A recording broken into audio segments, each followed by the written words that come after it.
Hello dear student, welcome to physics नमा। आज के इस वीडियो में हम लोग क्लास 10 साइंस का चैप्टर इलेक्ट्रिसिटी का एग्जाम्पल 12.3 से लेकर एग्जाम्पल 12.6 को सॉल्व करेंगे। यह एग्जाम्पल ओम्स लॉ पर बेस्ड है और एक एग्जाम्पल जो है वह किसी मटेरियल के रेजिस्टेंस से रिलेटेड है। तो आइए हम लोग सबसे पहले एग्जाम्पल 12.3 को सॉल्व करते हैं। इसमें दो पार्ट है। पार्ट ए में है how much current will an electric bulb draw from A 220 volt source if the resistance of the bulb filament is 1200 ओम। तो इसमें पूछ रहा है कि एक सर्किट है, उससे 220 वोल्ट का पोटेंशियल डिफरेंस सोर्स वो प्रोवाइड करता है और एक बल्ब उस सर्किट में लगा हुआ है जिसका जो रेजिस्टेंस है वह 1200 है। तो हमें यह बताना है कि यह जो सर्किट है उसे कितना करंट फ्लो हो रहा है। तो जो हमारे घरों में जो वोल्टेज का सप्लाई होता है वह 220 वोल्ट होता है। तो यह देखिए, यह जो हमारे घर में एक सर्किट आया हुआ है और यहाँ पर जो सप्लाई हो रहा है 220 वोल्ट सप्लाई हो रहा है और यहाँ पर एक स्विच लगा हुआ है, जैसा ये नीचे जो देख रहे हैं स्विच लगा हुआ है। और इस सर्किट के थ्रू देखते हैं कि एक आमीटर लगा हुआ है और एक बल्ब लगा हुआ है जिसका जो रेजिस्टेंस है बल्ब का 1200 है। और जो पोटेंशियल डिफरेंस होता है, इसमें दो वायर होता है, तो दोनों सोर्स के बीच का जो पोटेंशियल डिफरेंस है वह 220 वोल्ट है। तो यानी इस सर्किट में हम बल्ब है, बल्ब के दोनों सिरों के बीच अगर एक वोल्ट मीटर लगाएंगे तो वह जो वोल्ट को मेजर करेगा उसका वैल्यू होगा 220 वोल्ट। तो यहाँ पर हम लोगों ने लगाया है, तो यह जो वोल्ट मीटर है उसका रीडिंग है 220 वोल्ट। तो जैसा हम जानते हैं कि वोल्ट मीटर को हम सीरीज में नहीं लगाते हैं, जिस दो पॉइंट का हम लोगों को वोल्टेज पोटेंशियल डिफरेंस को मेजर करना होता है उस दो पॉइंट के पैरेलल हम लोग वोल्ट मीटर को लगाते हैं और आमीटर को सीरीज में लगाते हैं। जैसा कि आप सर्किट में देख रहे हैं, आमीटर सीरीज में लगा हुआ है और वोल्ट मीटर पैरेलल लगा हुआ है। तो अब हम स्विच को जब ऑन करेंगे, या स्विच को हम लोगों ने ऑन कर दिया तो इसमें करंट सप्लाई होने लगेगा। तो हमें अभी बताना है कि जो आमीटर का रीडिंग है, यानी इस सर्किट से कितना करंट जा रहा है। तो इसको हम लोग कैसे निकालेंगे, तो हम लोग ओम्स लॉ को यहाँ पर अप्लाई करेंगे। तो ओम्स लॉ के अनुसार क्या होता है, V = IR, यानी जो पोटेंशियल डिफरेंस या वोल्टेज जो है वह होता है करंट और रेजिस्टेंस के प्रोडक्ट के इक्वल होता है। तो इसको हम लोग निकाल लेते हैं।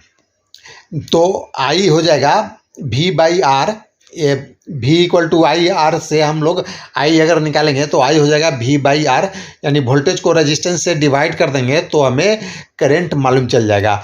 तो यहाँ पर हमें वोल्टेज भी दिया गया है और रेजिस्टेंस भी दिया गया है, तो हम I को निकाल लेते हैं।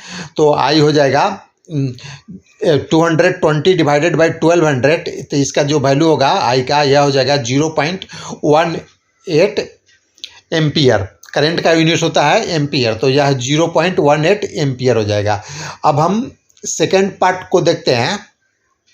अब सेकेंड पार्ट में बोल रहा है कि how much current will an electric heater coil draw from A 220 volt source if the resistance of the heater coil is 100 ओम। तो अब हमें बल्ब की जगह एक हीटर कॉइल दिया गया है। यह हीटर कॉइल आप लोगों ने देखा होगा कि इससे हीट जनरेट होता है, इस पर खाना भी बनता है। तो इसको हम लोगों ने अब सर्किट में लगा दिया बल्ब की जगह, और इसका जो रेजिस्टेंस है 100 ओम है। तो अब हमें बताना है कि अब जो सर्किट से जो करंट है उसका वैल्यू बताना है। हमारे पास जो वोल्टेज है वह पहले वाला ही है, यानी 220 वोल्ट है। तो इसमें हम लोग अब ओम्स का लॉ को फिर अप्लाई करते हैं। तो V = IR और I हो जाएगा V/R, और I हो जाएगा यहाँ पर वोल्टेज तो 220 वोल्ट है और जो रेजिस्टेंस है कॉइल का हीटर कॉइल का वह 100 ओम है। तो इसको 100 से डिवाइड कर देंगे तो ये हो जाएगा 2.2 एम्पियर। तो हम देख रहे हैं कि अगर सर्किट में रेजिस्टेंस को चेंज करते हैं तो उससे जो करंट फ्लो करता है वो भी चेंज हो जाता है। तो यह ओम्स के लॉ पर बेस्ड है। अब हम एग्जांपल 12.4 लेते हैं।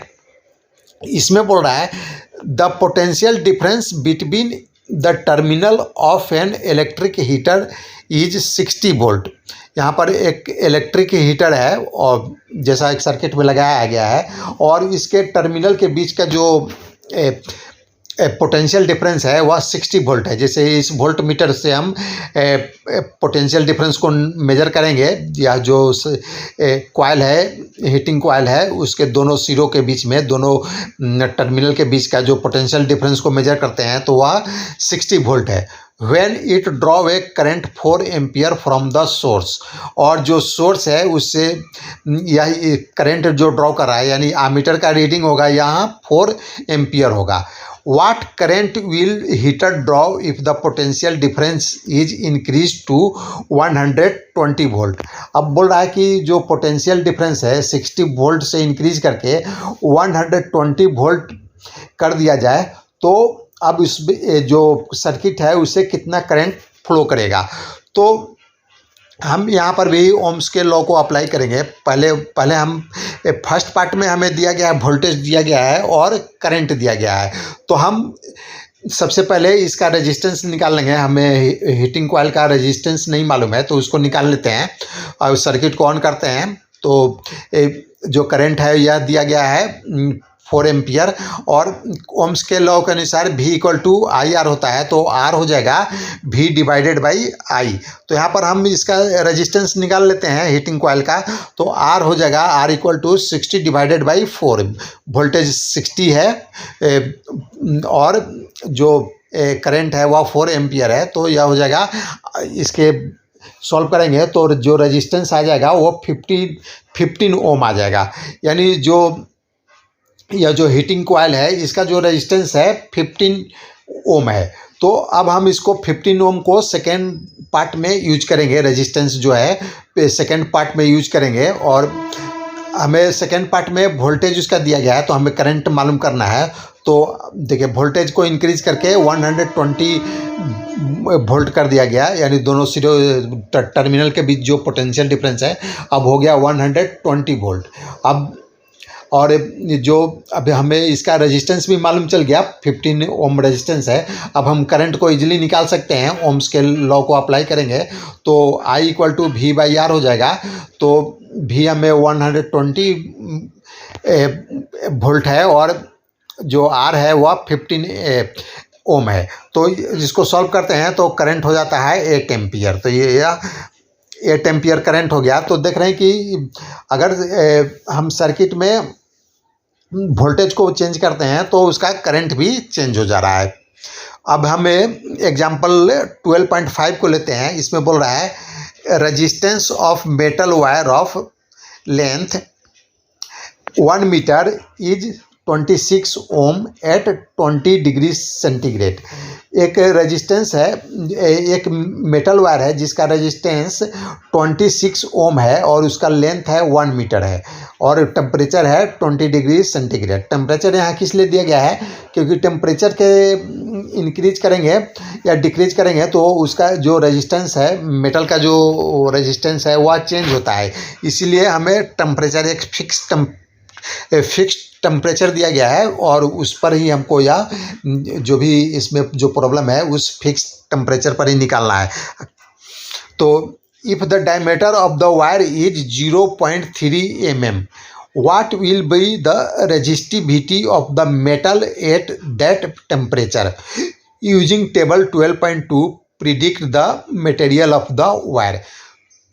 तो आइए इसको हम लोग सॉल्व करते हैं। इसका जो लेंथ है यह एक मेटल वायर है, इसका लेंथ 1 मीटर हमें दिया गया है और रेजिस्टेंस भी दिया गया है 26 ओम। और जो डायमीटर है यह जो क्रॉस सेक्शन है, यहाँ पर आप क्रॉस सेक्शन देख रहे हैं, जो मेटल वायर है इसका जो क्रॉस सेक्शन है इसका डायमीटर यहाँ रेड कलर से जो लाइन दिखाया गया है वह उसका डायमीटर है।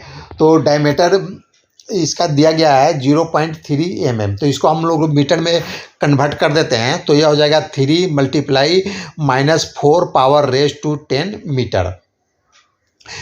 अब हमें डायमीटर इसका मीटर में कन्वर्ट कर दिए तो रेजिस्टेंस क्या होता है, हम लोगों ने स्टडी किया था कि रेजिस्टेंस होता है equal to rho L by A. यहाँ पर रो है रेजिस्टिविटी और एल है लेंथ ऑफ द कंडक्टर और ए है एरिया ऑफ क्रॉस सेक्शन। तो हम रो हमें निकालना है, रेजिस्टिविटी निकालना है, तो हम इस इक्वेशन से रेजिस्टिविटी क्या हो जाएगा R A divided by L.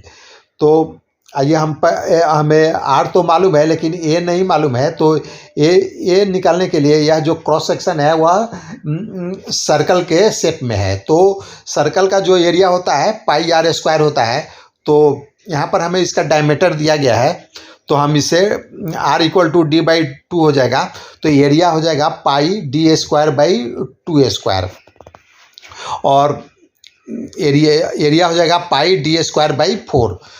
तो हमें डायमीटर दिया गया है तो हम एरिया निकाल लेते हैं। एरिया हो जाएगा पाई का हम वैल्यू रख देते हैं 3.14 मल्टीप्लाई 3 -4 पावर रेज टू 10 का होल स्क्वायर डिवाइडेड बाई 4, ये हमारा एरिया हो जाएगा। तो एरिया हो जाएगा, इसको सॉल्व करेंगे तो 7.06 multiply -8 power raise to 10 metre square. यह जो क्रॉस सेक्शन है इसका हमें एरिया मालूम चला गया। एरिया हम लोगों ने अभी निकाल लिया। तो लेंथ हमें 1 मीटर दिया गया है तो हम रो को निकाल लेते हैं। तो इस इक्वेशन में हम वैल्यू पुटअप करते हैं तो आर की जगह 26 पुटअप करते हैं और ये हम लोगों ने अभी जो निकाला वो 7.06 मल्टीप्लाई -8 पावर रेज टू 10 और एल है 1 से डिवाइड कर देते हैं तो रो का वैल्यू आता है 1.84 multiply -6 power raise to 10 ohm metre. तो रेजिस्टिविटी का जो यूनिट होता है ओम मीटर होता है, तो यहाँ पर हम लोगों ने ओम मीटर लिख दिया। और यह इसका रो यानी यह जो मेटल है उसका जो रेजिस्टिविटी है वह 1.8 multiply -6 power raise to 10 ohm metre आ गया। अब हम टेबल में से देखते हैं कि इसके इक्वल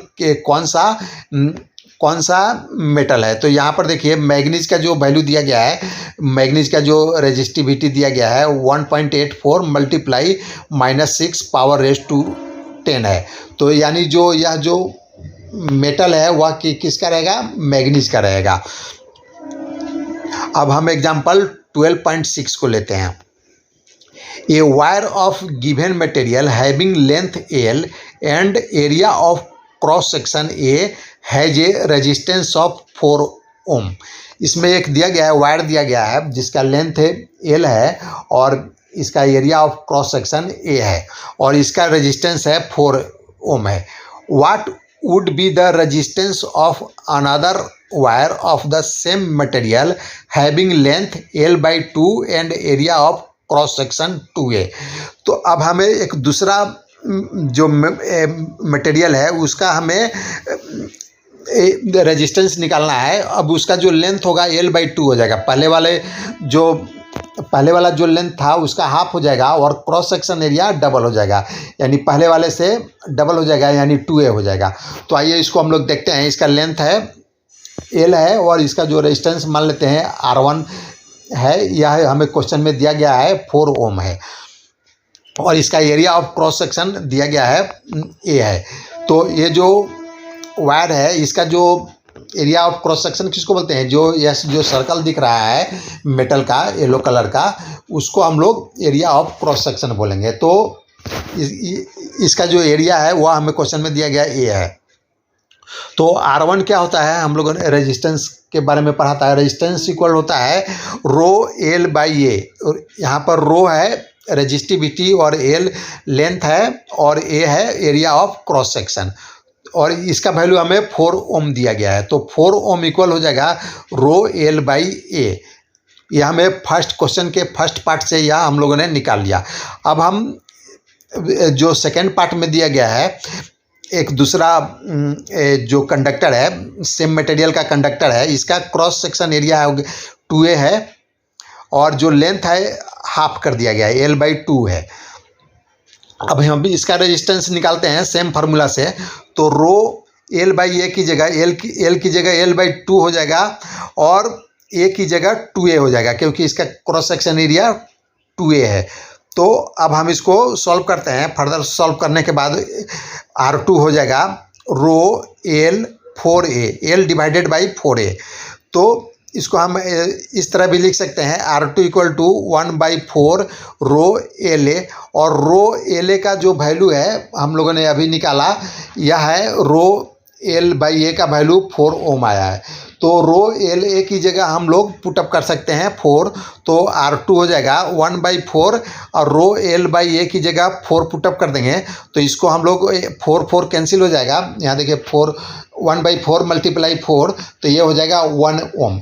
यानी जो सेकेंड जो कंडक्टर है जिसका क्रॉस सेक्शन एरिया 2A है और लेंथ है हाफ है, L/2 है, तो उसका जो अब रेजिस्टेंस है वह हो जाएगा 1 ओम। पहले वाले कंडक्टर का रेजिस्टेंस था 4 ओम। तो इसमें हम लोग क्या देख रहे हैं कि अगर क्रॉस सेक्शन एरिया को हम लोग इंक्रीज कर रहे हैं और लेंथ को हाफ कर रहे हैं, तो जो रेजिस्टेंस है वह कम हो जा रहा है। यानी जो कंडक्टर है उसके क्रॉस सेक्शन एरिया और उसके लेंथ पर रेजिस्टेंस डिपेंड करता है। तो आज का यह वीडियो समाप्त हुआ। अगर आपको यह पसंद है तो इसे लाइक करें, शेयर करें। Thanks for watching.